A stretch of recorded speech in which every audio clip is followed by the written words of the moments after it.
और श्री नरेंद्र मोदी जी, हमारे भारत के प्रधानमंत्री जी, आप कैसे हैं? खाना वाना खाए हैं? मस्त होके सो रहे हैं? कोई टेंशन नहीं। चाहे हिंदू व्यक्ति जले या किसान मरे या हमारे पर्यावरण को क्षति पहुंचे या लाल किला में बम ब्लास्ट हो, चाहे पहलगाम अटैक हो, चाहे कोई भी हो, अपराध अपराध अपराध अपराध अपराध, सिर्फ अपराध ही हो रहा है। कैसा हो रहा है? क्यों हो रहा है? आपके रहते ऐसा कार्य हो रहा है? हैं? कांग्रेस के राज्य में ऐसा कभी नहीं हुआ। आपके राज्य में ऐसा क्यों हो रहा है?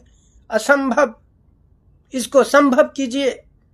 हिंदू व्यक्ति को बचाइए, किसान को बचाइए, प्रकृति को बचाइए, पेड़ पौधा को बचाइए, क्योंकि वही जीवन का आधार है।